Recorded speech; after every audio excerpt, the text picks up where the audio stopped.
어떻게 보셨습니까? 그래도 나름 대단한 게 31세에 1억을 모았다. 우리 역대 제일 국민 부자야. 영수증 중에서 그나마 그래도 이렇게 단기간에 목돈을 모은 분이 많지는 않았거든요. 맞아요. 근데 사실 이분이 공연을 보시는 게 말이죠. 거의 사실 공연 기획자나 공연 제작자보다 더 보시는 것 같아요. 더 봐요. 저거죠. 이렇게까지는 못 봐요. 예. 공연에 163만 원을 쓰셨어요. 네. 와, 사실 많이 썼다라고 생각할 수 있지만 120만 원 정도 지금 저축을 하고 네? 그리고도 한 80만 원 정도가 남습니다. 남죠 월급에 네. 비해서. 그러니까 사실은 이게 저축을 다 했다 그러면 그냥 편안하게 한 200만 원 정도를 지금 또 저축할 수 있는 분이라서 사실은 다른 데는 생각보다는 그렇게 많이 네. 안 쓰는 것 같아요. 맞아요. 쇼핑이나 이런 게 없어요. 그러니까 공연을 너무 보니까 돈 쓸 시간이 없는 거야.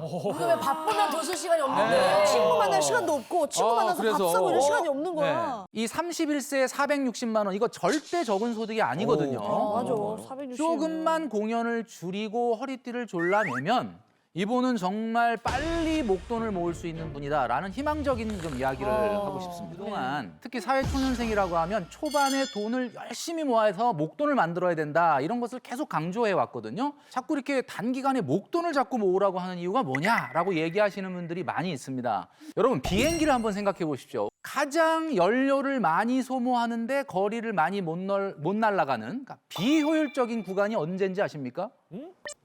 아, 내릴 때? 이륙할 때입니다. 이륙할 때. 자, 비행기가 성층권에 올라가면 그다음부터는 에너지를 많이 안 쓰고도 쉽게 비행을 할 수가 있습니다. 아. 그래서 우리 직장인들이 5, 6년 차면 반드시 1억은 도달을 해야 된다. 7, 8년 차면 2억 정도는 도달을 해야 된다라고 계속해서 말씀드렸던 거예요. 그래서 그런 부분에서 오늘 의뢰인은 이제부터 잘해야 되는 거죠. 중요할 때는. 단순히 돈을 모으는 것만으로 해결되는 게 아니라 돈이 돈을 버는 구조가 돼야 됩니다. 그때부터는 돈을 굴려야 되는데 이걸 우리가 스노우볼링 이펙트라고 합니다. 그러니까 마치 눈을 굴리는 것처럼 점점점. 1억 정도 있으면 일단 뭘 할 수 있느냐. 첫 번째, 청약을 할 수가 있습니다. 왜냐하면 우리가 주택 청약. 청약은 돈이 없으면 당첨이 돼도 그거 내 집으로 만들 수가 없어요. 최소한 시드머니가 1억 이상은 있어야 돼요. 계약금 정도는 있어야 되는 거죠. 그죠? 그다음에 두 번째, 갭 투자할 수 있습니다. 아파트 아니라 하더라도 오피스텔이나 빌라 같은 거 1억 이상 있으면은 투자할 만한 곳이 있거든요. 자, 그다음에 요즘 아트테크라는 게 또 있거든요. 아트테크. 이게 뭐냐면 작품. 예술 분야의 감각이 있는 분한테 추천해드리는 건데 이분은 지금 공연, 예술 이런 쪽에 굉장히 관심이 많아요. 트여 있죠. 맞아. 트여 있어요. 네, 그러니까 전문 갤러리에서 미술 작품들을 저작권 활동에 우리가 공동으로 참여하는 거예요. 예를 들면 미술협회나 이런 데서 좀 대중성이 인정받은 그런 미술 작품들을 갤러리가 살 때 우리가 좀 같이 이 공동 매입을 해서 아하. 그 미술 작품을 방송국에 뭐 대여를 한다든지 렌탈을 한다든지 이럴 때 나오는 수익을 쉐어받는 거거든요. 아, 저작권 개념으로. 오. 이렇게 지급받는데 물론 투자 상품이니까 보증이 되는 건 아닙니다만 그래도 우리가 미술 작품을 잘 고를 수 있다 그러면 연간 7에서 10% 정도 수익을 올릴 수 있기 때문에 이렇게 1억 이상 가지고 있는 분들이 한번 해볼 만하죠. 할 게 많네요. 1억이. 그러니까 1억이 일단 되고 나면 할 수 네. 있는 것들이 많아지니까 일단 거기까지는 좀 열심히 모아서 가자.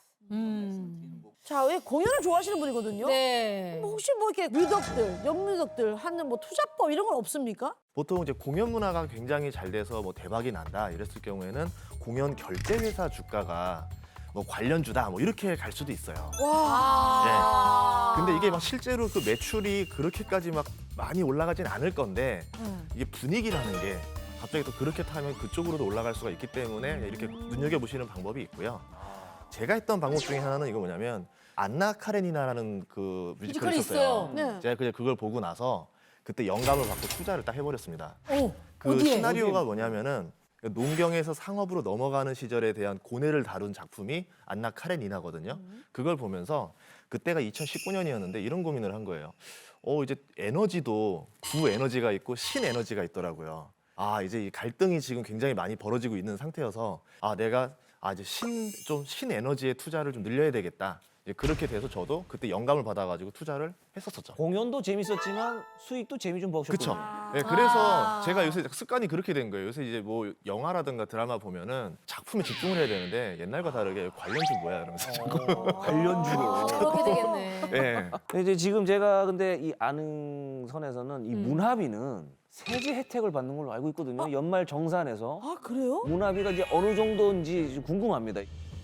이제 연말정산 시즌이죠. 그래서 도서, 공연, 미술관 관람 비용 같은 경우는 추가적인 소득공제를 해줍니다.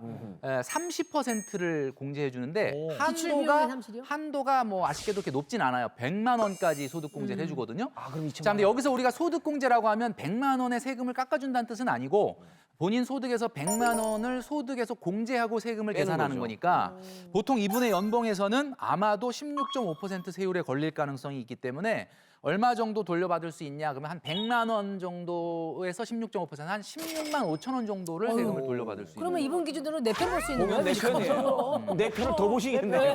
그래서 딱 정해드리는 게 네. 연간 333만 원을 공연 관람 비용으로 쓰면은 딱 맥시멈 100만 원이 되는 거예요.